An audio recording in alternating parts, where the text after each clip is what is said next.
মাটির রঙের সাথে মনে হচ্ছে আমি মিশে গিয়েছি এন্ড আজকে নিজের হাতে সবাইকে রান্না করে খাওয়াবো। কিন্তু সমস্যা হচ্ছে অনেক বেশি গরম। তারপরও কম বেশি আপনারা সবাই জানেন মাটির ঘর কিন্তু অনেক বেশি ঠান্ডা থাকে। আর এই বৃষ্টির দিনে খিচুড়ি মাংস না থাকলে তো জমেই না। তার উপর যদি টিনের উপর ঝুমঝুম বৃষ্টি পড়ার আওয়াজ হয় তাহলে কেমন লাগবে। আসসালামু আলাইকুম, কি অবস্থা সবার? যেহেতু স্পেশাল গেস্টরা আমার বাড়িতে আসবে আর খালি হাতে আসবে, তাই তাদের পছন্দের খাবারগুলোই নিয়ে এসেছিল।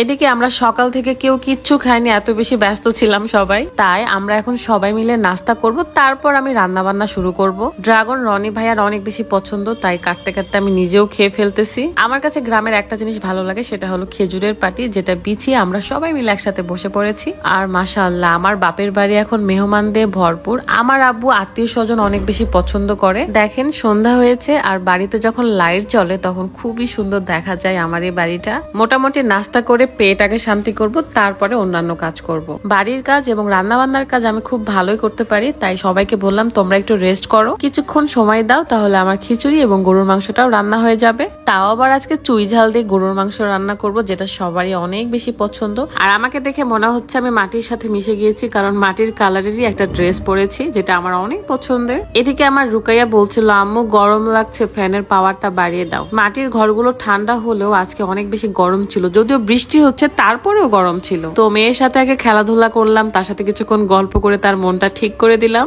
এখন চলে যাব রান্না বান্নাতে। গত ভিডিওতেই বলেছিলাম আমাদের যা যা দরকার সবকিছু আমরা বাজার থেকে কিনে নিয়ে এসেছি। যেহেতু আমার বাপজান একাই থাকে বাড়িতে, তাই সবকিছু রান্না বান্না থাকবে না, খুবই স্বাভাবিক। আর এগুলো হলো স্পেশাল চুই ঝাল, যেগুলো দিয়ে এখন আমি গরুর মাংসটা রান্না করব। আমরা সবাই অনেক বেশি স্পাইসি পছন্দ করি, শুধুমাত্র রাত ছাড়া, তারপরে ওটা ম্যানেজ করা যাবে। চুই ঝালের ছালগুলো কেটে নিয়ে এরকম পিস পিস করে কেটে নিয়েছি। ইকো ইটস ফেসবুক পেজ থেকে আমি চুই ঝাল গুলো নিয়েছিলাম। আপনারাও চাইলে হাঁসের মাংস, গরুর মাংস কিংবা খাসির মাংসের সাথে চুই ঝাল দিয়ে রান্না করে খেতে পারেন। এই ঝালগুলো তরকারিতে স্পেশাল ফ্লেভার দেয়, সাথে স্পাইসি হয়। সবচেয়ে মজা পাবেন যখন আপনি চিবিয়ে চিবিয়ে খাবেন, তখন বুঝবেন ঝাল কাকে বলে। তো আমি মশলা কষানোর সময় এই চুই ঝালগুলো দিয়ে দিব। বাড়ি থেকে আমি এই ফ্রাই প্যানও নিয়ে গিয়েছিলাম, কারণ এটা তো আমার বাপের বাড়িতে ছিল না। মোটামুটি মশলা কষানো শেষ, এখন আমি চুই ঝালগুলো দিয়ে দিব। আমি নিজে নিজে যখন ভিডিওটা দেখছিলাম যে ওয়ালে চালনিটা আটকানো ছিল, এটা দেখতে ভীষণ ভালো লাগছে। আমাদের বাড়িতে ওয়ালে অনেক রকমের জিনিস আপনারা দেখতে পাবেন। এই তো ঢেলে দিলাম চুই ঝালগুলো, এখন ভালো করে কষিয়ে মাংস দিয়ে দিব। আর দেখেন সবাই মিলে কত আড্ডা দিচ্ছে, গল্প করছে, এটা আমার কাছে ভালো লাগতেছে, কারণ আমার বাপের বাড়ি সবসময় ফাঁকা থাকে, এখন একদমই ভরপুর। মেহমান ভর্তি বাড়ি পেতেও আসলে ভাগ্য লাগে, যেটা আল্লাহ আমাকে দিয়েছে। আপনারা এখন হয়তো ভাবছেন চামিচ দিয়ে কেন আমি মাংসটা নাড়ানাড়ি করছি।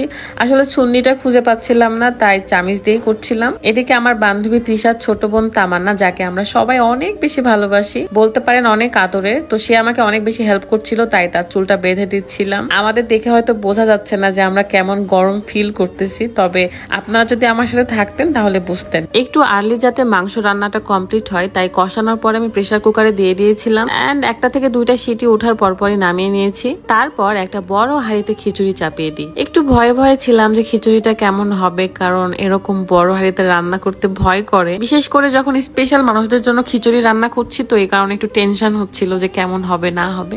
বাট সবাই অনেক বেশি মজা পাইছে, আমাকে বলেছে। আপনাদেরও কি বৃষ্টি দেখলে খিচুড়ি মাংস খেতে ইচ্ছে করে? এদিকে যখন বৃষ্টি হয় তখন টিনের উপর ঝুমঝুম ঝুমঝুম আওয়াজ হয়, এটা আমার এত ভালো লাগে। আপনারা যারা এই শব্দের ফিলটা নিতে চান তারা চলে আসবেন আমার বাপের বাড়িতে। আলহামদুলিল্লাহ সবাইকে আমি নিজের হাতে খিচুড়ি মাংস রান্না করে খাওয়াইতে পেরেছি, এটা আমার কাছে অনেক ভাগ্যের একটা ব্যাপার, অনেক বড় একটা ব্যাপার। সবচেয়ে বেশি খুশি আমার আব্বু, দেখতে পাচ্ছেন আব্বু আমার পাশেই বসেছে এন্ড আমরা সবাই মিলে অনেক মজা করে খেয়েছি আলহামদুলিল্লাহ। আসেন আপনাদেরকে একটু দেখাই চুই ঝাল চিবিয়ে খেলে কেমন ঝাল লাগে। এটা বেশি ভালো লাগে গরুর মাংস আর হাঁসের মাংসের সাথে। আজকে ভিডিওটা লং না করি, আগামীকাল আমরা পাতি হাঁসের পিকনিক করবো, সো সাথে থাকবেন। সবাই ভালো থাকবেন, আল্লাহ হাফেজ, আসসালামু আলাইকুম।